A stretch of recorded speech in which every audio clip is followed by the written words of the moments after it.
Good morning, good afternoon, good evening. दोस्तों, आपका एक बार फिर से स्वागत है मेरे पॉडकास्ट ब्रूटली ऑनेस्ट में। जैसा आप जानते हैं, अपनी फिल्म द बंगाल फाइल्स के रिसर्च में मुझे बंगाल को समझने का, उसको महसूस करने का बहुत मौका मिला। और मैं तब इतना ज़्यादा प्रेरित हुआ वहाँ के हीरो से, वहाँ के लोगों से, कि मुझे लगा कि ये दास्तानें, ये कहानियाँ मैं आप तक कैसे लेकर आऊँ। तो ये मेरी पूरी एक जर्नी जो मैं 1 साल से कर रहा हूँ, आपको बंगाल की कहानियाँ सुना रहा हूँ ताकि आप भी मेरी तरह इंस्पायर हो। और आज ऐसी ही एक इंस्पायरिंग कहानी आपको सुनाऊंगा। दोस्तों, जब भी हम आज़ाद हिंद फौज का नाम लेते हैं तो हमारी आंखों के सामने एक ही चेहरा आता है, नेताजी सुभाष चंद्र बोस का। लेकिन क्या आप जानते हैं कि उस फौज का बीज किसने बोया था? क्या आप जानते हैं कि उस क्रांति की नींव किसने रखी थी?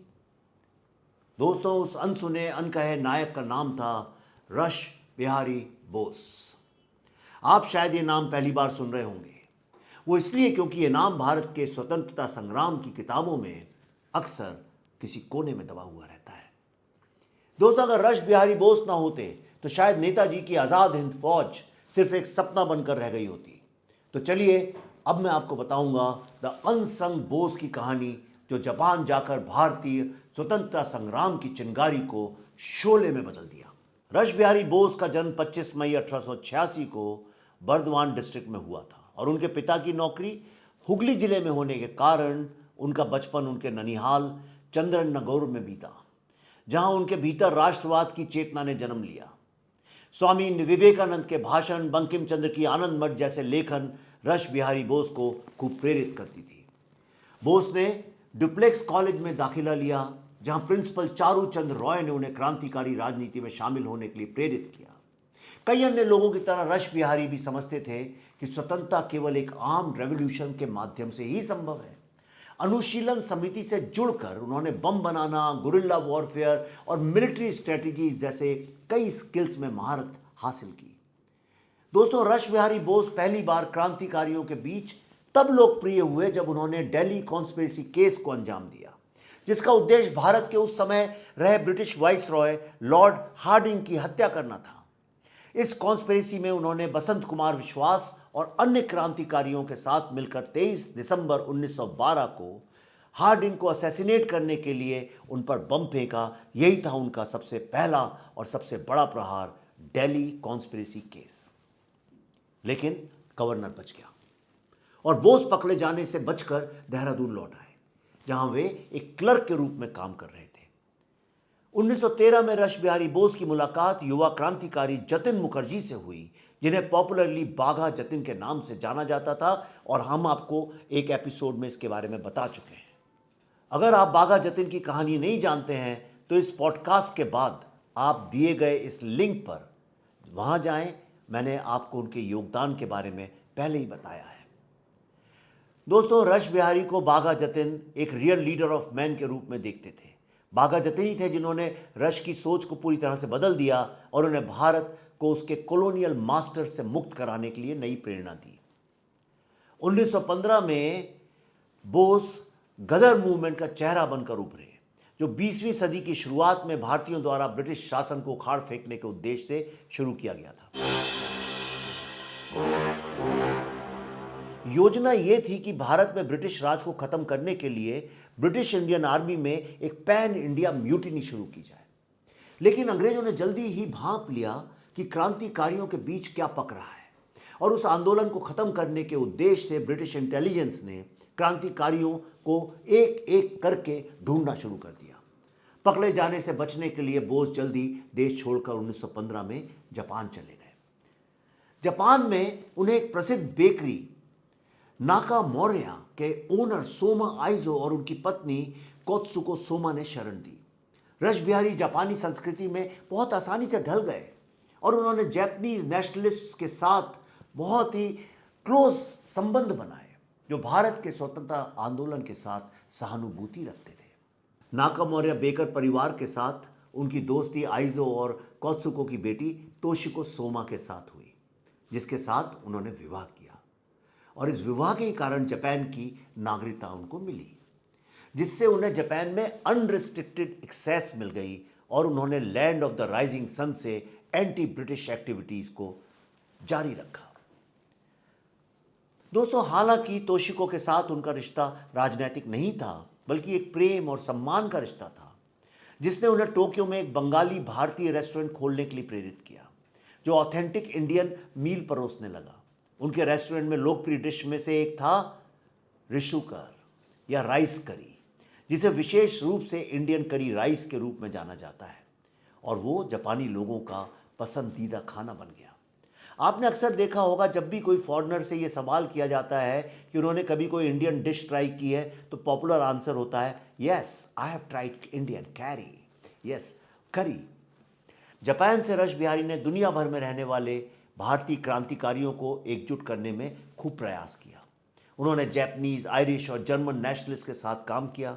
साथ ही गदर पार्टी के साथ अपने पिछले संबंधों को भी तलाशा, जिसमें अमेरिका और कनाडा में इंडियन इमिग्रेंट शामिल थे, जिन्होंने ब्रिटिश डोमिनेशन को ख़त्म करने की भी मांग की थी। इसके बाद रश बिहारी को वर्ल्ड वॉर II के दौरान ब्रिटिश इंडियन आर्मी से भारतीय सैनिकों की भर्ती करने का अवसर मिला, जिन्हें साउथ ईस्ट एशिया पर जापान के आक्रमण के दौरान प्रिजनर्स ऑफ वॉर के रूप में बंदी बना लिया गया था। उन्होंने जापान की इंपीरियल गवर्नमेंट को एक भारतीय राष्ट्रीय सेना यानी आज़ाद हिंद फौज के कॉन्सेप्ट को फंड करने के लिए राजी किया, जिसमें अंग्रेजों से लड़ने के लिए जापानीज सपोर्ट मिला। दोस्तों, 1942 में रश बिहारी बोस ने मोहन सिंह द्वारा गठित आज़ाद हिंद फौज को ऑफिशियली लीड किया, जिसमें सिंगापुर, मलेशिया और बर्मा के इंडियन प्रिजनर्स ऑफ वॉर शामिल थे। उन्होंने ओवरसीज में रह रहे इंडियन कम्युनिटीज से राजनीतिक समर्थन जुटाने के लिए इंडियन इंडिपेंडेंस लीग की स्थापना की। रश बिहारी ने यह भी महसूस किया कि ऐसी सेना का नेतृत्व करने के लिए बड़े पैमाने पर समर्थन करने वाले एक मजबूत, कैरिज्मेटिक नौजवान की आवश्यकता है। दोस्तों, ये वो समय था जब सुभाष चंद्र बोस 1943 में जर्मनी में थे। उस समय तक रश काफ़ी बूढ़े हो चुके थे और उन्होंने सुभाष चंद्र बोस में वो आवश्यक गुण देखे और उन्हें नेतृत्व सौंपने का निर्णय लिया, जिन्होंने बाद के वर्षों में ब्रिटिश राज को झकझोर डाला और उनका मनोबल गिराया। क्रांतिकारी जीवन के दौरान भारी तनाव और पीड़ा के कारण बोस का स्वास्थ्य गिरने लगा और 21 जनवरी 1945 को उनका देहांत हो गया। रश बिहारी बोस न केवल एक क्रांतिकारी थे, बल्कि उन विजनरी लीडर्स में से एक थे जिन्होंने भारत की स्वतंत्रता के लिए अंतर्राष्ट्रीय मदद के मूल्य को समझा। उनका एडवेंचरस एस्केप, जापान की शाही सरकार के साथ स्मार्ट अलायंस और साथ ही जापानी संस्कृति में उनका घुलना मिलना और अंततः आज़ाद हिंद फौज की स्थापना ब्रिटिश राज को कमजोर करने में सहायक रही। आज उनकी कहानी सिर्फ किताबों में ही नहीं, बल्कि जापान में भारतीय करी के स्वाद और अपनी मातृभूमि के लिए उनके योगदान की याद में अभी भी जिंदा है। रश बिहारी बोस को आज भी जापान में एक कल्चरल एम्बेसडर और फ्रीडम फाइटर के रूप में याद किया जाता है। टोक्यो में उनकी याद में एक स्मारक है जो उनके महान कार्यों का प्रमाण है।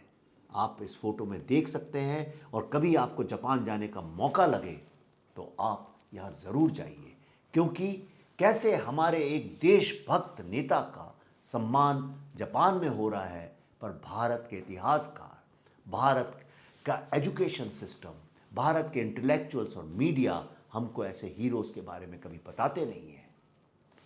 दोस्तों, उनके भारत से जापान भागने के एक दशक बाद भारत के सबसे महान नॉवलिस्ट शरद चंद्र चट्टोपाध्याय ने the demand for a path नामक एक नॉवल पब्लिश किया, जिसमें मुख्य पात्र सब्यसाची रश बिहारी बोस की लेगेसी से इंस्पायर्ड था।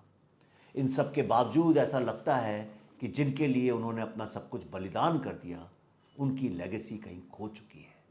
जो कुछ बचा है वो साउथ कलकत्ता में उनके नाम पर बस एक एवेन्यू है। दोस्तों, रश बिहारी बोस ने एक बार कहा था, I am a fighter, one fight more, the last and the best. दोस्तों, इसी लाइन से इंस्पायर्ड होकर मैं भी अपने देश की सेवा करने के लिए दृढ़ संकल्पित हूँ। हमारे गुमनाम वीरों की कहानियाँ सामने लाकर देश के युवाओं को प्रेरित करने और ये इंश्योर करने के लिए कि उनका बलिदान व्यर्थ न जाए, मैं लगातार आपको ऐसी कहानियाँ सुना रहा हूँ। और सिर्फ वही नहीं, मेरी आने वाली फिल्म द बंगाल फाइल्स आपको बताएगी कि बंगाल में वो कौन सी धरोहर थी, कौन सा हेरिटेज था जिसको हमने छोटी गंदी पॉलिटिक्स के चक्कर में, खासतौर पे कम्युनल पॉलिटिक्स के चक्कर में अपने हाथ से फिसल के जाने दिया। दोस्तों, आपने समय निकालकर मुझे सुना, उसके लिए धन्यवाद।